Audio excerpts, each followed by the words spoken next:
बात करेंगे जम्मू कश्मीर की, तो जम्मू कश्मीर में सियासी पारा चढ़ गया है। 90 सीटें हैं जिनके लिए प्रचार अभियान तेज हो गया है।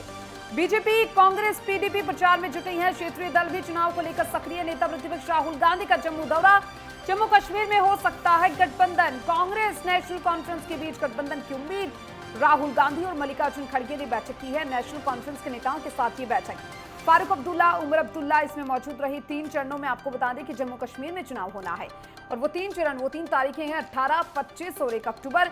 18, 25 सितंबर और 1 अक्टूबर को मतदान होगा और 4 अक्टूबर का वो दिन होगा जिस दिन मतगणना होगी और वोटों की काउंटिंग के साथ ही जो नतीजे हैं वो घोषित कर दिए जाएंगे। और देखिए, जम्मू कश्मीर को लेकर लगातार देखिए कांग्रेस पार्टी जिस तरीके से दौरे करती हुई नजर आ रही है और ऐसे में कहा जा रहा है कि कांग्रेस का गठबंधन भी वहां पर हो सकता है। उमर अब्दुल्ला, फारूक अब्दुल्ला से मुलाकात की है राहुल गांधी और मल्लिकार्जुन खड़गे ने, और यही उम्मीद जताई जा रही है कि कांग्रेस और नेशनल कॉन्फ्रेंस के बीच में गठबंधन हो सकता है। 90 सीटें हैं। 90 सीटों के लिए प्रचार अभियान तेज हो चुका है। 18, 25 सितंबर और 1 अक्टूबर को ये 3 चरण हैं जिनमें 90 सीटों के लिए चुनाव होगा और 4 अक्टूबर वो तारीख है जिस दिन वोटों की काउंटिंग होगी और वोटों की काउंटिंग के साथ ही नतीजे घोषित कर दिए जाएंगे।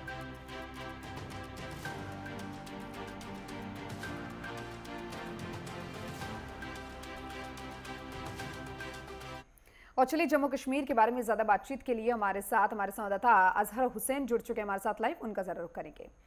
अजहर, क्योंकि देखिए अगर जम्मू कश्मीर की बात करें, 90 सीटें हैं। 90 सीटें अपने आप में काफी महत्वपूर्ण मानी जा रही है और 3 चरणों में चुनाव है, 18, 25 सितंबर और 1 अक्टूबर को, और 4 अक्टूबर को नतीजे घोषित कर दिए जाएंगे। अब ऐसे में वहां पर सियासी माहौल क्या कुछ देखने को मिल रहा है, क्योंकि देखिए कांग्रेस में लगातार दौरा करती हुई नजर आ रही है, बीजेपी भी पूरी तरह से सक्रिय है और पीडीपी की तो बात हम कर ही रहे हैं कि वो तो लगातार ही एक्टिव मोड में नजर आ रही है। 2019 के बाद की बात करें, 2019 में जब आर्टिकल 370 की मनसूखी के बाद में जब असेंबली थी वहां पे वो उसको भंग किया गया था, और 2019 के बाद में जिस तरीके से सुप्रीम कोर्ट ने पहले ही घोषणा की थी कि अक्टूबर के महीने में जो यहाँ पे चुनाव होने जा रहे हैं, तो काफी देर के बाद जो जम्मू कश्मीर में चुनाव होने जा रहे हैं, तो इसके बाद में जो सियासी हलचल जो है बहुत तेज पर है, उसका पारा जो है बहुत हद तक चढ़ गया है। तो इसी सिलसिले में जिस तरीके से कल जो राहुल गांधी का दौरा जो जम्मू कश्मीर का था, सबसे पहले वो श्रीनगर में गए और वहां पे जो है फारूक अब्दुल्ला से मिले और उसके बाद में उन्होंने गठबंधन का ऐलान किया, जिसमें साफ तौर पे जो नेशनल कॉन्फ्रेंस के प्रवक्ता थे फारूक अब्दुल्ला ने साफ तौर पे कहा है कि एक तो वो गठबंधन करने जा रहे हैं नेशनल कॉन्फ्रेंस और कांग्रेस के बीच में, और उन्होंने उसके साथ में सीपीआईएम का भी नाम जोड़ा है। कहीं ना कहीं उन्होंने ये इस बात का भी जो इशारा दिया है कि टोटल जो 90 सीटें हैं और उन 90 सीटों पे जो है गठबंधन होगा और गठबंधन के बाद ही जो है तय पाया जाएगा। लेकिन अभी तक जो है सीटों का जो बंटवारा है वो अभी तक तय नहीं हो पा रहा है, क्योंकि आज यानी कल जो है जम्मू का दौरा है और जम्मू के दौरे के बाद जो राहुल गांधी का जो गठबंधन है, तो फिर साफ तौर पे जो क्लियर हो जाएगा कि किन सीटों पे जो है कौन से उम्मीदवार जो है वो खड़े रहेंगे। तो इसके बाद में कहीं ना कहीं अगर हम पीडीपी की बात करें या नेशनल कॉन्फ्रेंस की बात करें या बाकी जितनी भी पार्टीज है, अपनी जो जम्मू कश्मीर अपनी पार्टीज है, उन्होंने भी जो है घोषणा की है सारे। लेकिन इस हवाले से जो बीजेपी की तरफ सवाल उठाए गए हैं कि इस गठबंधन के बाद में जो 10 सवाल उठाए गए हैं कि क्या वाकई तौर पे जो जम्मू कश्मीर के जो हालात जो सुधर गए थे 2019 के बाद में या आर्टिकल 370 के मनसूखी के बाद में, क्या वाकई तौर पे क्या कांग्रेस चाहती है कि कश्मीर में या जम्मू कश्मीर जो हालात है वो पहले के जैसे हो जाए। तो कुल मिला के जो 10 सवाल उठाए हैं, कहीं ना कहीं वो हालात के मुतालिक है, या जो बंद का आह्वान रहता था, स्टोन पेल्टिंग रहती थी, या बाकी इनकाउंटर जो जितने भी होते हैं हालात के मुतालिक जो उन्होंने सवाल उठाए, क्या उसी को जो कांग्रेस ने सपोर्ट किया। लेकिन उसके बाद में यहां से जो मैनिफेस्टो जो गठबंधन से पहले जो मैनिफेस्टो जो जारी किया गया था, जो जम्मू कश्मीर नेशनल कॉन्फ्रेंस की तरफ से मैनिफेस्टो जारी किया गया था, जिसमें उन्होंने कहा था कि 200 यूनिट्स तक जो है वो फ्री जो बिजली है वो फराहम की जाएगी, इसके साथ साथ जो पानी है वो भी फ्री में फराहम की जाएगी, और इसके साथ साथ में बीपीएल कैटेगरीज में जो है एक साल में 12 सिलेंडर गैस सिलेंडर जो है वो मुहैया रखा गया था। ये जम्मू कश्मीर नेशनल कॉन्फ्रेंस का मैनिफेस्टो था। और इसके बाद में जो जम्मू कश्मीर की अपनी पार्टी है जो रिसेंटली जो क्रिएट हुई थी 2 साल पहले, तो उन्होंने भी घोषणा की थी कि 500 यूनिट्स जो है बिजली वो फराहम की जाएगी, फ्री मुफ्त में की जाएगी, और इसके बाद में उन्होंने भी अपना मैनिफेस्टो जो है जारी किया है। अजहर, क्योंकि देखिए जम्मू कश्मीर के ये जो चुनाव अभी हो रहे हैं काफी महत्वपूर्ण भी माने जा रहे हैं, क्योंकि काफी टाइम बाद ही चुनाव यहाँ पर हो रहे हैं जम्मू कश्मीर में। अब ऐसे में देखिए कांग्रेस और नेशनल कॉन्फ्रेंस का जो गठबंधन हुआ है उसको लेकर भी बातचीत कर लेते हैं। क्या लगता है, क्या कुछ प्रभाव देखने को मिल सकता है, किस तरीके से ये जो गठबंधन में आकर अब यहां पर परफॉर्म करेगी पार्टीज?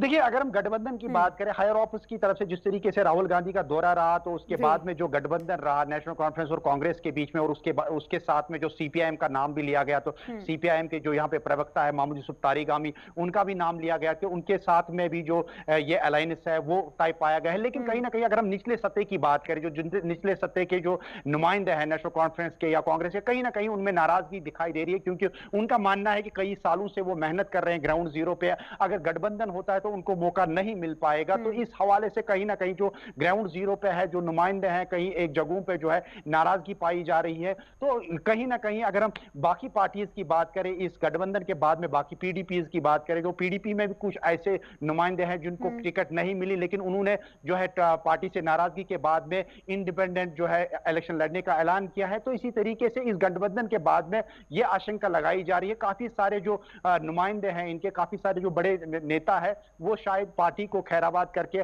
अलग से एक इंडिपेंडेंट इलेक्शन लड़ सकते हैं। लेकिन कहीं ना कहीं अभी तक ये पूरी तरीके से क्लियर नहीं हो पाया है कि गठबंधन के बाद में क्या मैनिफेस्टो सामने आएगा, क्या वाकई तौर पे जो कश्मीर के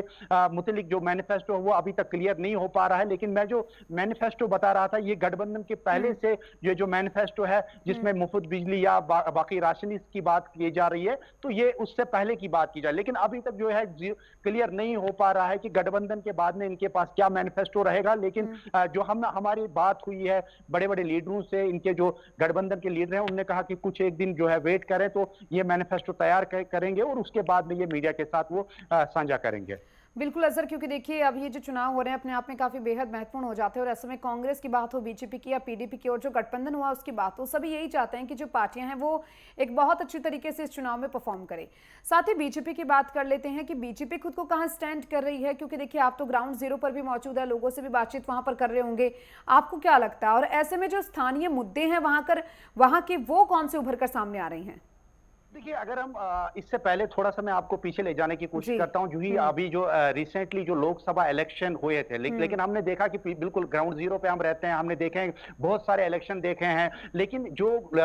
लोकसभा इलेक्शन में जितनी बढ़ोतरी, जितनी संख्या हमने देखी मतदानों की, वो पहली बार देखा। उसमें रिकॉर्ड तोड़ जो वोटर्स है उन्होंने अपने जो वोट का इस्तेमाल किया। तो इसके बाद में जो बीजेपी को भी लगा कि उनके जो नुमाइंदे हैं वो खड़ा हो सकते हैं, और वो भी अपने आप को कहीं ना कहीं जो है, जिस तरीके से हमने रिसेंटली कल जो बीजेपी के कई एक नेताओं से बात भी की, उनका साफ तौर पर कहना है कि 50 के करीब जो वो यहाँ पे सीटें अपने जो है दर्ज करेंगे, जीत दर्ज करेंगे। लेकिन जो अगर हम आम लोगों की बात करें, जो अभी मुद्दे बने हुए हैं बिल्कुल जम्मू कश्मीर के, सबसे पहले वो बिजली के हवाले से, राशन के हवाले से और पानी के हवाले से, और सबसे महत्वपूर्ण और अहम जो यंग जनरेशन है उनके रोजगार के हवाले से है। लेकिन अभी जो मैनिफेस्टो सामने आ रहा है, जो जिस तरीके से बीजेपी भी कह रही है कि हम इन 3 चीजों को लेके ही अपना मैनिफेस्टो बना रहे हैं, और साथ ही साथ यहाँ के हालात जो है उसको सुधारने के लिए भी वो मैनिफेस्टो तैयार कर रहे हैं। हालांकि अभी तक जो है पूरी तरीके से बीजेपी की ओर से भी जो मैनिफेस्टो है वो तैयार नहीं हुआ है, लेकिन कहीं ना कहीं जो मैनिफेस्टो का इशारा जो लग रहा है बड़े बड़े लीडरों से, उनका यही मानना है कि जिस तरीके से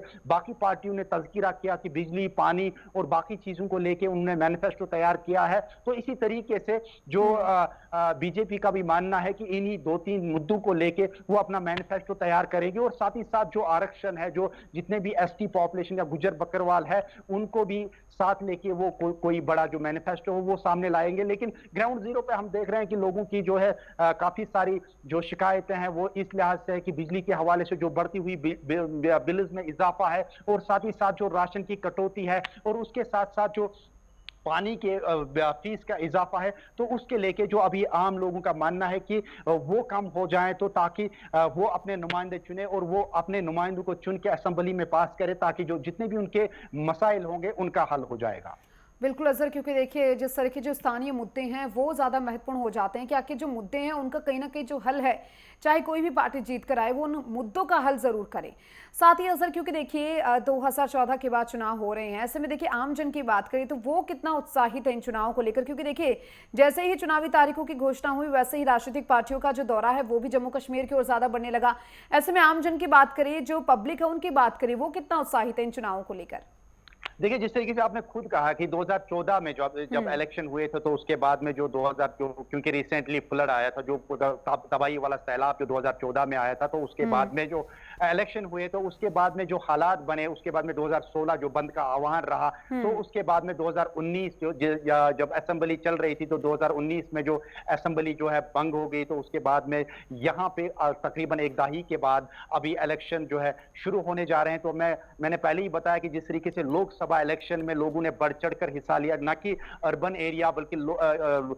रूरल एरिया, अर्बन एरिया, पहाड़ी क्षेत्र, और हर एक क्षेत्र से जो है लोग बाहर आए और उन्होंने अपने मत का इस्तेमाल करके वोट दिया। तो इसी तरीके से अभी जो लोगों की भी डिमांड थी कि वो कहीं ना कहीं अपने नुमाइंदे को चुने, और क्योंकि हालात भी साजगार है, क्योंकि 2019 के बाद में आर्टिकल 370 के टूटने के बाद में जिस तरीके से यहाँ पे इनकाउंटर या शेलिंग हो रही थी, या बंद का आह्वान रहता था, या स्टोन पेल्टिंग रहती थी, या सिविल किलिंग रहती थी सबसे ज्यादा, उसमें काफी कमी देखने को मिली। तो कहीं ना कहीं लोगों को लगा कि अब हमारा नुमाइंदा होना चाहिए जो असेंबली में हमारी बात पहुंचाए, और उनके जो जितने भी बुनियादी मसाइल है, खास तौर पे जो यंग जनरेशन के रोजगार के हवाले से हैं, या जिस तरीके से मैंने तज़किरा किया बिजली और पानी के हवाले से, बिल्कुल सही कहा आपने, क्योंकि देखिए बिल्कुल आमजन है और जो जनता है वो यही चाहती है कि कोई भी प्रतिनिधि उनके लिए चुन के आए जिसको भी वो वोट कर रहे हैं, हालांकि वो उनकी जो बात है एटलीस्ट वो सदन तक पहुंचाए और उनके बारे में जो उनके मुद्दे हैं, स्थानीय मुद्दे, वो आगे तक रखे। चलिए, बहुत बहुत शुक्रिया आपका तमाम जानकारी को विस्तार से साझा करने के लिए।